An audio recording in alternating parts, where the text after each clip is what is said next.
Amen. Chères auditrices, chers auditeurs, nous vous remercions de vous savoir nombreux connectés en ce moment à cette chaîne de vie. Avant toute chose, nous allons remettre cette séance entre les mains du Dieu Tout-Puissant, le Dieu le Créateur, le seul vrai Dieu. Éternel notre Père, notre Dieu, nous te remercions pour ta fidélité envers nous. Merci pour ton amour que tu ne cesses de nous manifester. Il t'a plu de nous sauver par la prédication de la foi. Et la bonne nouvelle que tu nous as laissée, que nous partageons tous les jours, nous transforme, et c'est ce qui nous réunit encore ce soir, pour que nous puissions parler des choses que tu as réservées pour notre connaissance et pour notre salut. Prends contrôle de cette séance, que la chair et le sang se taisent et que ton Esprit Saint prenne contrôle de tout, afin que ceux qui vont écouter ta parole aient le cœur fertile pour porter des fruits du salut. Au nom de Jésus. Amen.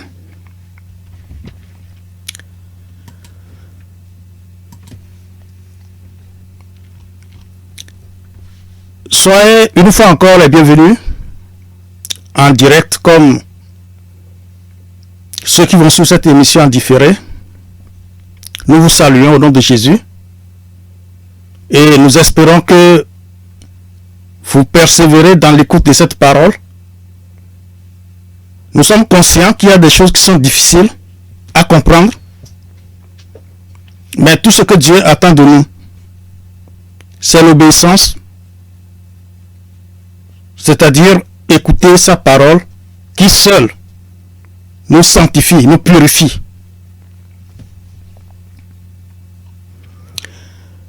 Nous avons commencé à voir pourquoi Dieu est en colère contre l'être humain qu'il a créé normalement à son image. Pourquoi Dieu détruit. Dieu détruit, lui-même il détruit. Après avoir créé le jardin d'Éden, Dieu l'a détruit en l'enterrant. Dieu a détruit le monde ancien par le déluge. Et nous avons les preuves de cet événement qui se matérialise par l'arche de Noé qui a été découverte sur le mont Ararat en Turquie, comme cela a été indiqué dans la Bible. Si cela est vrai, si nous avons ces preuves, c'est pour confirmer que toutes les autres histoires qui parlent de la destruction de Dieu sont vraies. Nous pouvons citer Sodome et Gomorrhe par exemple, qui ont été complètement brûlés par le feu qui est descendu du ciel. Donc tous ces événements nous amènent à nous poser des questions. Pourquoi Dieu détruit? Et nous avons commencé à répondre. Dans les émissions passées, nous avons eu à découvrir que Dieu détruit parce qu'il est en colère. Dieu est en colère à cause de la désobéissance de l'homme. L'homme a désobéi aux instructions de Dieu. Et à partir de ce moment, comme Dieu l'a dit, l'homme devait mourir. Et cette mort, nous l'avons vu, c'est la séparation de l'homme avec Dieu. Ce qui liait l'homme à Dieu a été brisé. À partir de ce moment, Dieu ne regarde plus l'homme comme il avait créé. Dieu regarde l'homme désormais comme un vulgaire objet qu'il détruit. Nous allons continuer notre recherche dans le passage que nous allons lire aujourd'hui, puisque ici on a parlé d'hommes, on a parlé d'Adam et de Ève. C'est les deux qui ont désobéi à Dieu. Qu'est-ce que nous avons à avoir dans cette désobéissance? Quelle est notre part de responsabilité pour que la colère de Dieu continue sur nous? C'est quoi le grand péché, le péché que l'homme commet pour provoquer la colère de Dieu? Nous allons lire notre premier texte dans Genèse chapitre 5, versets 1 à 5. Voici le livre de la postérité d'Adam. Lorsque Dieu créa l'homme, il le fit à la ressemblance de Dieu. Il créa l'homme et la femme, il les bénit et il les appela du nom d'homme lorsqu'ils furent créés. Adam, âgé de 130 ans, engendra un fils à sa ressemblance, selon son image, et il lui donna le nom de Seth. Les jours d'Adam, après la naissance de Seth, furent de 800 ans, et il engendra des fils et des filles. Tous les jours qu'Adam vécut furent de 930 ans, puis il mourut.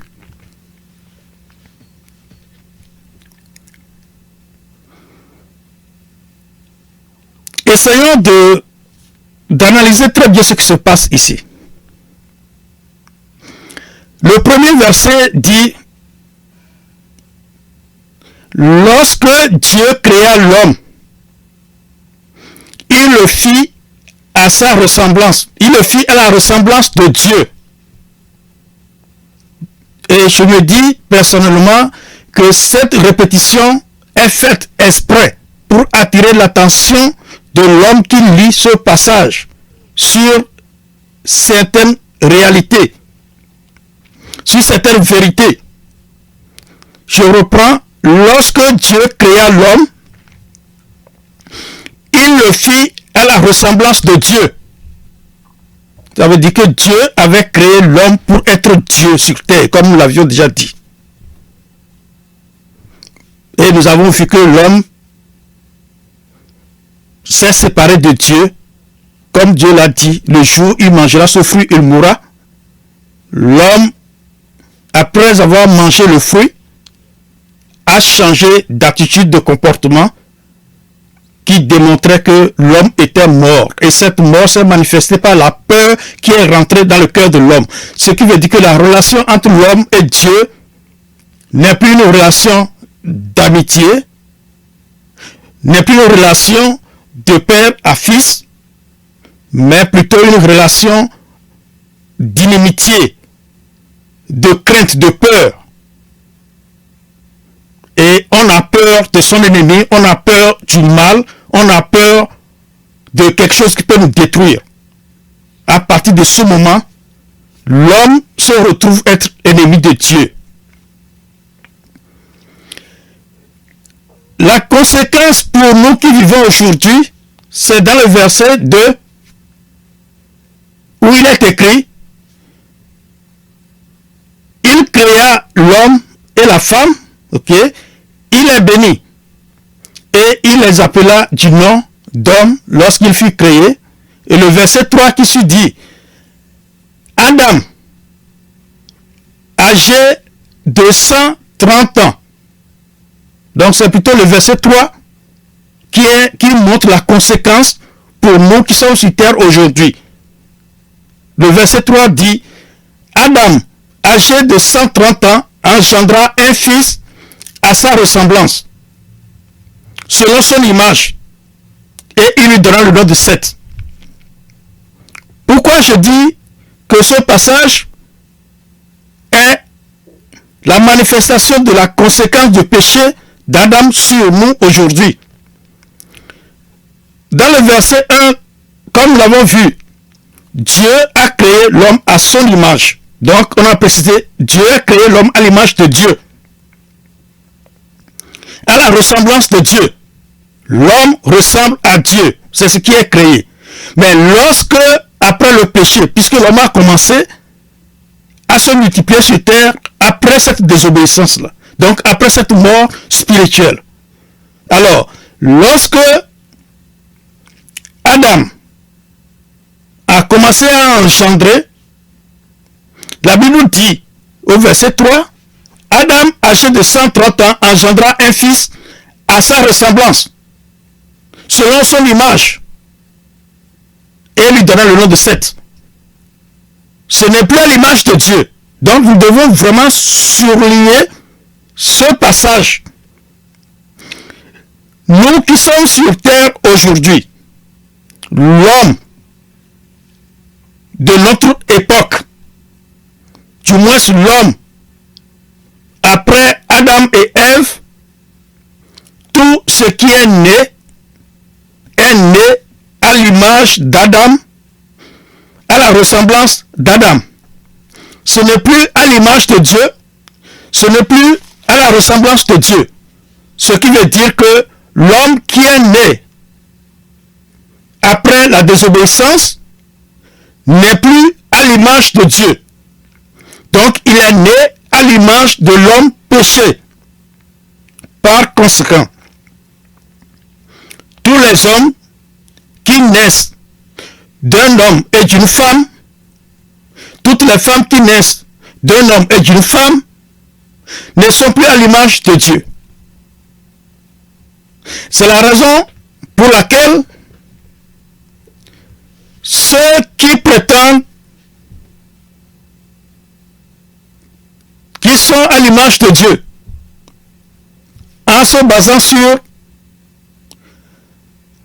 le chapitre 1 de Genèse, le chapitre 2 de Genèse, où Dieu a créé l'homme. Comme je l'avais dit, Dieu avait tenu son conseil pour créer l'homme à l'image de Dieu. Ceux qui se basent donc sur ces passages sont en erreur, parce que l'homme qui vit aujourd'hui n'est pas à l'image de Dieu, mais il est à l'image d'Adam, qui avait à ce moment-là une image de péché, une image de désobéissance. Nous allons continuer la lecture pour confirmer ce que nous venons d'expliquer. Actes des Apôtres, chapitre 17, à partir du verset 24. Le Dieu qui a fait le monde et tout ce qui s'y trouve, étant le Seigneur du ciel et de la terre, n'habite point dans des temples faits de mains d'hommes. Il n'est point servi par des mains humaines comme s'il avait besoin de quoi que ce soit. Lui qui donne à tous la vie, la respiration et toutes choses. Verset 26. Il a fait que tous les hommes, sortis d'un seul sang, habitassent sur toute la face de la sur toute la surface de la terre, ayant déterminé la durée des temps et les bornes de leur demeure. Il a voulu qu'ils le cherchassent. Il a voulu qu'ils cherchassent le Seigneur et qu'ils s'efforçassent de le trouver en tâtonnant, bien qu'il ne soit pas loin de chacun de nous. Donc, le verset qui est important ici à surligner, c'est le verset 26 qui dit « Dieu a fait que tous les hommes, sortis d'un seul sang, habitant sur toute la face, sur toute la surface de la terre. » Donc, nous sommes sortis d'un seul sang. C'est pour faire allusion au fait que nous sommes engendrés par Adam. Nous allons lire, nous continuons de lire les conséquences de la désobéissance d'Adam sur notre vie aujourd'hui. Nous allons lire Marc chapitre 7, du verset 17 à 23. Lorsqu'il fut entré dans la maison, loin de la foule, ses disciples l'interrogèrent sur cette parabole. Il leur dit, « Vous aussi êtes-vous donc sans intelligence? Ne comprenez-vous pas que rien de ce qui du dehors entre dans l'homme ne peut le souiller, car cela n'entre pas dans son cœur, mais dans son ventre, puis s'en va dans les lieux secrets qui purifient tous les aliments. » Il dit encore, « Ce qui sort de l'homme, c'est ce qui souille l'homme, car c'est du dedans, c'est du cœur des hommes que sortent les mauvaises pensées, les adultères, les impudicités, les meurtres, les vols, les cupidités, les méchancetés, la fraude, le dérèglement, le regard envieux, la calomnie, l'orgueil, la folie. Toutes ces choses mauvaises sortent du dedans et souillent l'homme.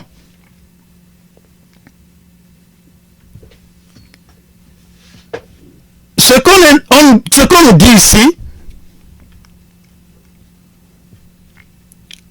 le contexte que Jésus est intervenu suite à une accusation des pharisiens qui sont omniprésents dans le ministère de Jésus pour le critiquer dans tous ses actes et attirer son attention sur tout ce que juge mauvais.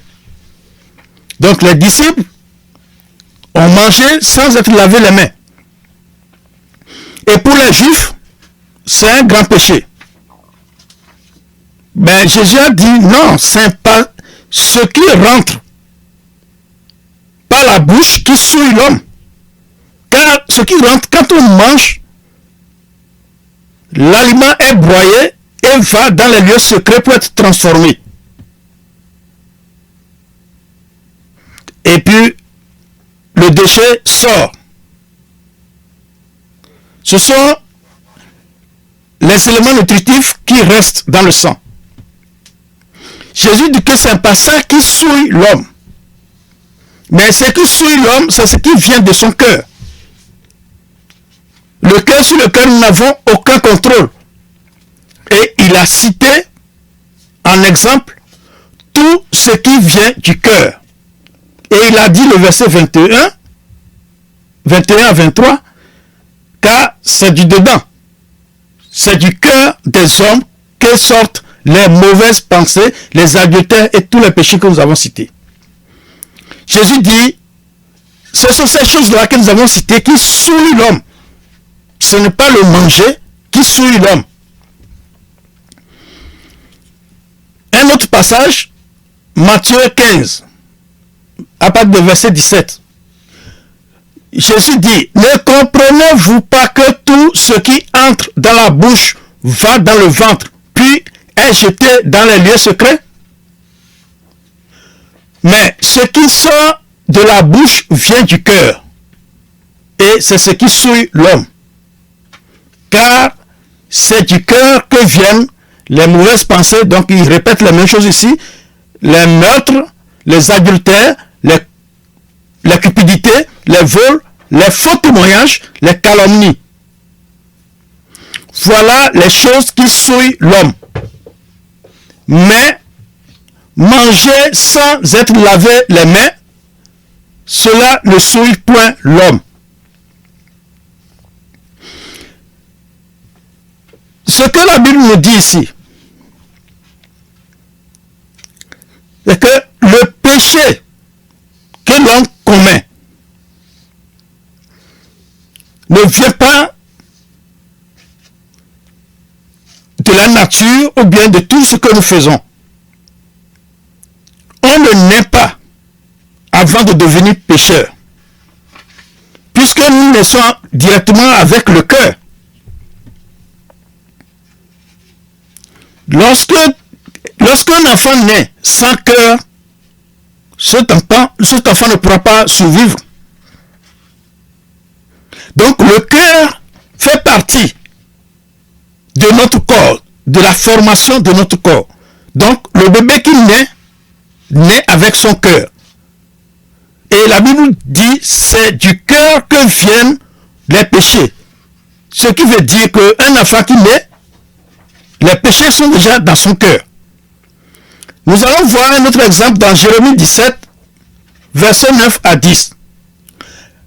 Le cœur est tortueux par-dessus tout, et il est méchant. Qui peut le connaître? Moi, l'Éternel, j'éprouve le cœur, je sonde les reins pour rendre à chacun selon ses voies, selon le fruit de ses œuvres. Dans Job chapitre 14, verset 1 à 6, l'homme naît de la femme. Point d'interrogation. Sa vie est courte, sans cesse agité. Il naît, il est coupé comme une fleur. Il fuit et disparaît comme une ombre. Et c'est sur lui que tu as l'œil ouvert. Et tu me fais aller en justice avec toi. Comment d'un être souillé sortira-t-il un homme pur? Il n'en peut sortir aucun. Nous pouvons même nous arrêter au verset 4.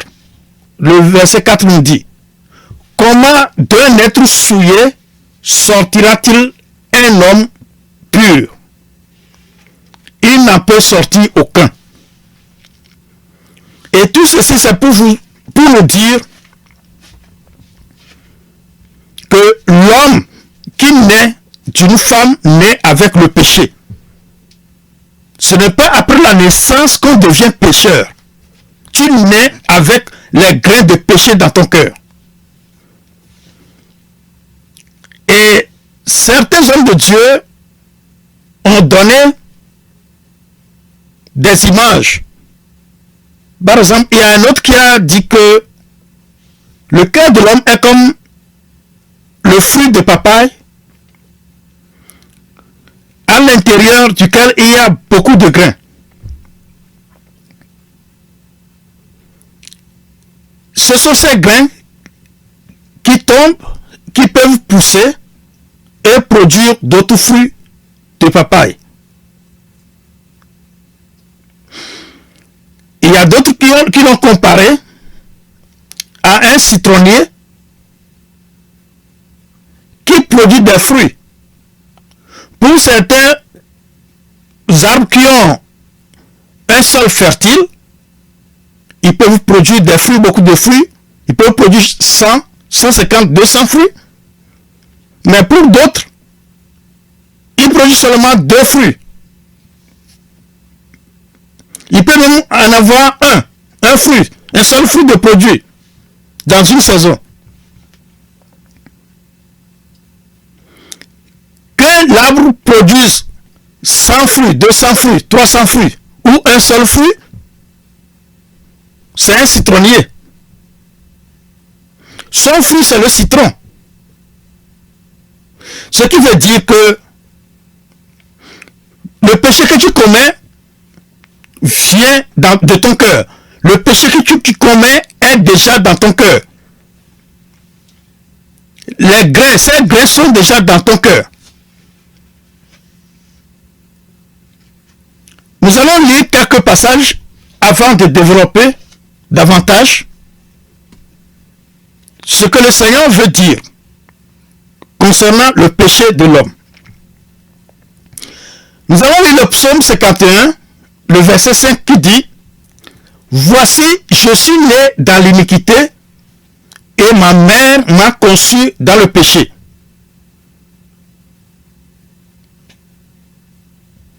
Je suis né dans l'iniquité et ma mère m'a conçu dans le péché. Ça veut dire quoi? C'est la maman qui porte l'enfant. L'enfant qui est dans le sein d'une mère est déjà rempli de péché dans son cœur, c'est-à-dire que dans le cœur de ce bébé qui n'est pas encore né, il y a déjà des grains de péché. Ce n'est pas lorsqu'il est né qu'il va apprendre à pécher. C'est déjà dans son cœur. Lorsque tu nais, que tu sois bébé ou que tu sois vieux, ton cœur est déjà souillé par le péché. Nous allons voir le psaume 58, verset 4. Les méchants sont pervertis dès le sein maternel. Les menteurs s'égarent au sortir du ventre de leur mère. Ajoutons le verset 5 et 6 qui disent « Ils ont un venin pareil au venin d'un serpent, d'un aspic sourd qui ferme son oreille, qui n'entend pas la voix des enchanteurs, du magicien le plus habile. » Donc, ceux que nous considérons comme des méchants ne sont pas devenus méchants plus tard. Ils n'ont pas appris à être méchants. C'est qu'ils avaient déjà dans leur cœur la méchanceté. C'est ce que la Bible nous dit. Je reprends le verset 4. Les méchants sont pervertis dès le sein maternel. Comme je l'expliquais, le bébé qui est dans le sein de sa mère est déjà rempli de péché. C'est ce que le psaume 58, verset 4 nous dit. Et il ajoute, les menteurs s'égarent au sortir du ventre de leur mère.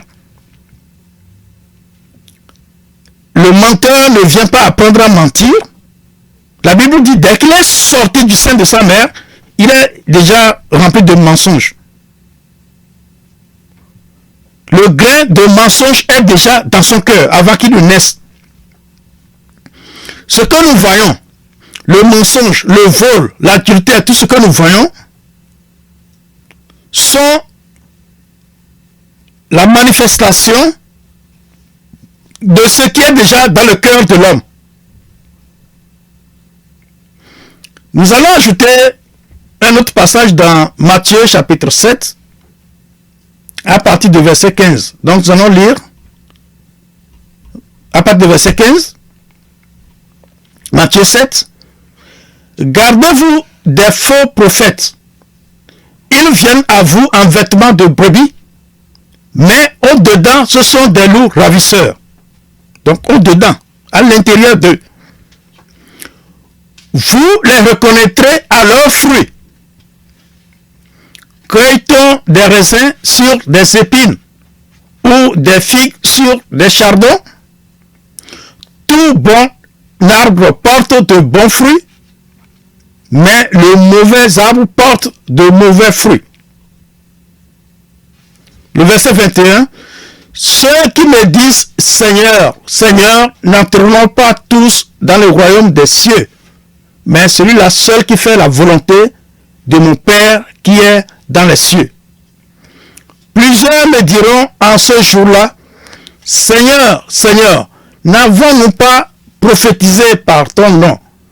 N'avons-nous pas chassé des démons par ton nom? Et n'avons-nous pas fait beaucoup de miracles par ton nom? Alors je leur dirai ouvertement, je ne vous ai jamais connu, retirez-vous de moi, vous qui commettez l'iniquité. Jésus dit ici que ceux qui l'invoquent n'iront pas tous dans le royaume des cieux. Mais celui-là, seul qui fait la volonté de son Père. Comment un être humain qui est déjà rempli de péché dans le sein de sa mère avant de naître, comment peut-il faire la volonté de Dieu? La Bible dit que Dieu est saint. Dieu est saint. Et toi qui nais dès ton enfance, tu es déjà rempli de péché. Comment peux-tu faire la volonté de Dieu?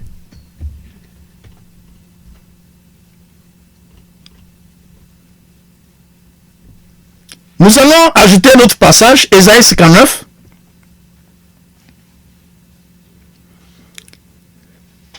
Le verset 1 à 2 disent, verset 1, non, la main de l'Éternel n'est pas trop courte pour sauver, ni son oreille trop dure pour entendre. Mais ce sont vos crimes qui mettent une séparation entre vous et votre Dieu. Ce sont vos péchés qui vous cachent sa face et l'empêchent de vous écouter. Si tel est le cas, qui peut donc s'adresser à Dieu? Qui est-ce que Dieu peut écouter? Étant donné que nous sommes déjà remplis de péché avant de naître. Nous savons maintenant, le péché nous éloigne de Dieu, alors que nous sommes nés péchés, en quelque sorte. Nous sommes déjà remplis de péché avant de naître. Automatiquement, nous naissons séparés de Dieu. Le bébé qui naît, qui ne connaît rien, qui ne sait rien, est déjà séparé de Dieu dès sa naissance.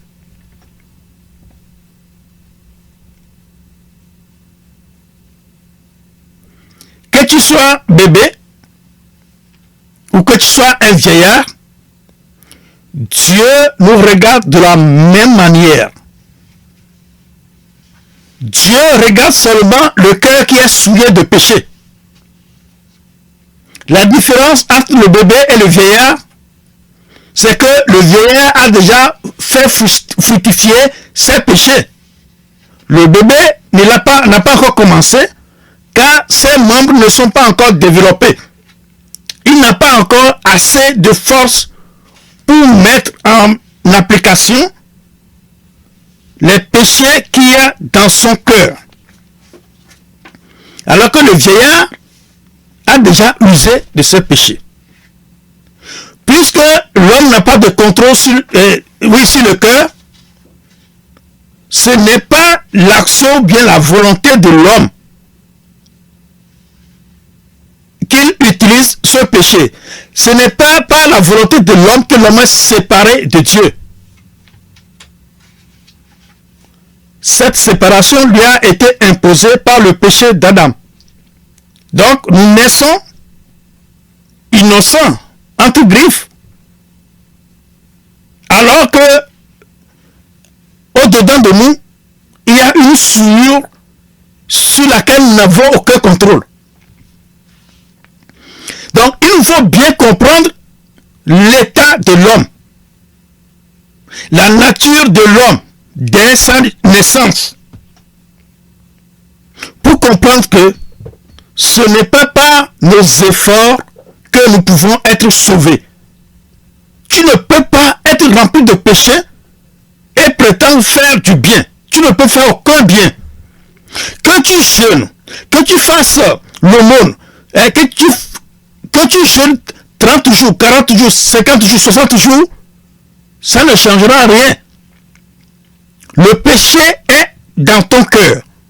Tu ne peux pas l'opérer. Tu ne peux rien faire. Tu as hérité du péché. Tu es né avec le péché. Tu n'as aucun contrôle sur le péché.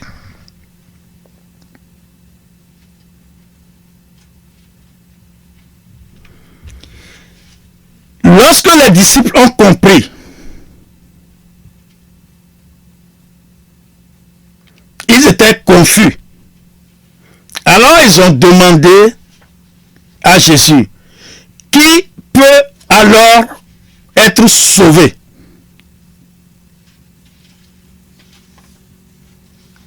Jésus a dit qu'aux hommes, cela est impossible. Parce que lorsque nous voyons cette équation, c'est vraiment impossible. Tu nais avec le péché. Comment peux-tu faire du bien? Aux hommes, cela est impossible. C'était la réponse de Jésus. Mais à Dieu, rien n'est impossible. Voilà l'équation compliquée que Jésus est venu résoudre. Cette équation qui nous démontre que nous sommes nés péchés. Il n'y a aucune possibilité pour l'homme de faire du bien. Mais lorsqu'on veut parler du salut, qui peut être sauvé? La réponse, personne. Mais Dieu a tracé un chemin pour notre salut. Et c'est cette équation que Jésus est venu résoudre. C'est ce plan de salut de Dieu que Jésus est venu résoudre. Car aucun être humain, aucun grand maître, aucun grand gourou, aucun prophète, personne, aucun être humain né d'un homme et d'une femme ne peut être sauvé par ses propres efforts. Il est impossible d'obéir à Dieu, de faire la volonté de Dieu. C'est tout simplement impossible. Tu ne peux pas. Le péché est dans ton cœur. Et comme nous le voyons physiologiquement, c'est le cœur qui pompe le sang dans les veines pour que le sang circule dans tout notre corps. Ce qui veut dire que ton sang est souillé par le péché parce que le sang doit circuler, passer par le cœur chaque fois. Alors que c'est dans ton cœur que les péchés, les grains du péché sont stockés. Donc ton sang ne peut jamais être pur. Tu as donc besoin de la solution de Dieu. Les disciples, ce que j'explique se trouve dans Matthieu 19, à partir du verset 25. Les disciples ayant entendu cela furent très étonnés et ils dirent: qui peut donc être sauvé? Jésus les regarda et leur dit: aux hommes cela est impossible, mais à Dieu tout est possible. Ce qui veut dire que les hommes, tous les hommes sur terre, qui que tu sois, il est impossible d'être sauvé si Dieu lui-même ne fait pas un acte. Et c'est ce qu'il a fait dans le jardin d'Éden. C'est ce qu'il a inauguré dans le jardin d'Éden par le transfert du péché sur une victime qui doit être égorgée. Et nous verrons le rôle que le sang doit jouer dans notre salut. C'est la raison pour laquelle les gens évoquent le nom et le sang de Jésus, mais ce n'est pas en évoquant le sang de Jésus que nous apportons une solution. Ce que Dieu demande, ce que Dieu veut de nous, c'est de comprendre son plan. Quel est le plan de salut de Dieu? Par quel moyen Dieu veut nous sauver? Luc 18, versets 26 et 27. Ceux qui l'écoutaient dire: et qui peut être sauvé? Jésus répondit: ce qui est impossible aux hommes est possible à Dieu. Nous ne pouvons pas être sauvés sans reconnaître notre état d'impuissance devant Dieu.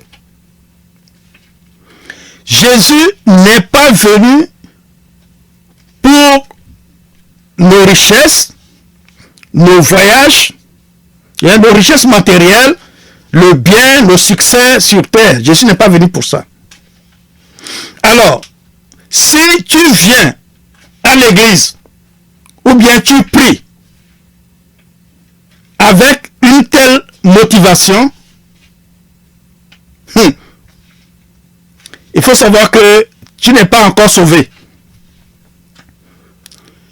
Et tu as besoin du salut si tu veux échapper au jugement de Dieu. Car il y a un jugement qui attend. Le jugement de Dieu viendra. Et pourquoi il y a jugement de Dieu? Il y a jugement de Dieu parce que, comme nous l'avons vu, tous les hommes, sans exception, sont perdus.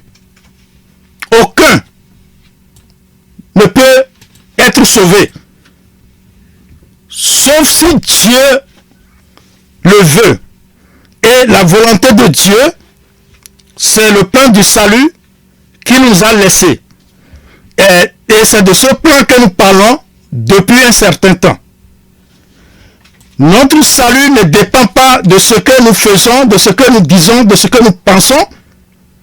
Notre salut vient de Dieu lui-même, qui a tracé un chemin par lequel nous devons passer pour être sauvés. Personne, je dis bien personne, selon la Bible, ne peut faire l'effort pour être sauvé. Et nous verrons qu'avant Jésus, que personne n'est allé au ciel. Personne. Nous allons nous arrêter ici et par la grâce de Dieu, continuer notre lecture pour découvrir progressivement comment nous devons être sauvés. Que le Seigneur nous garde et que cette semaine soit sous sa protection.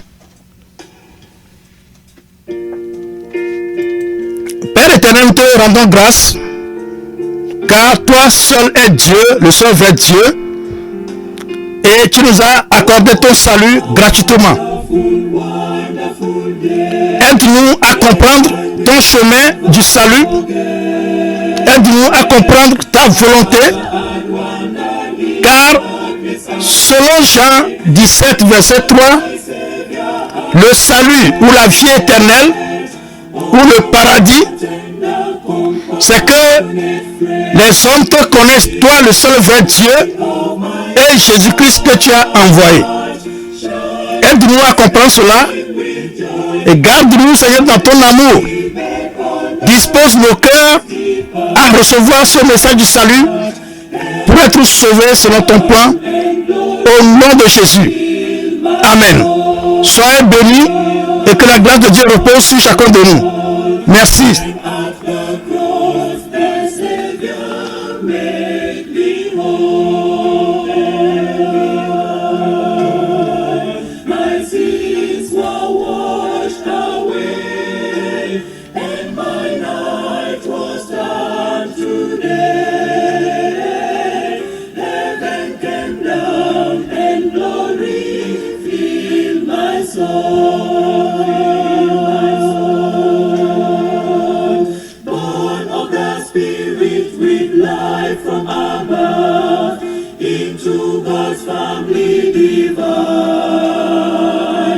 Justified fully through Calvary's love.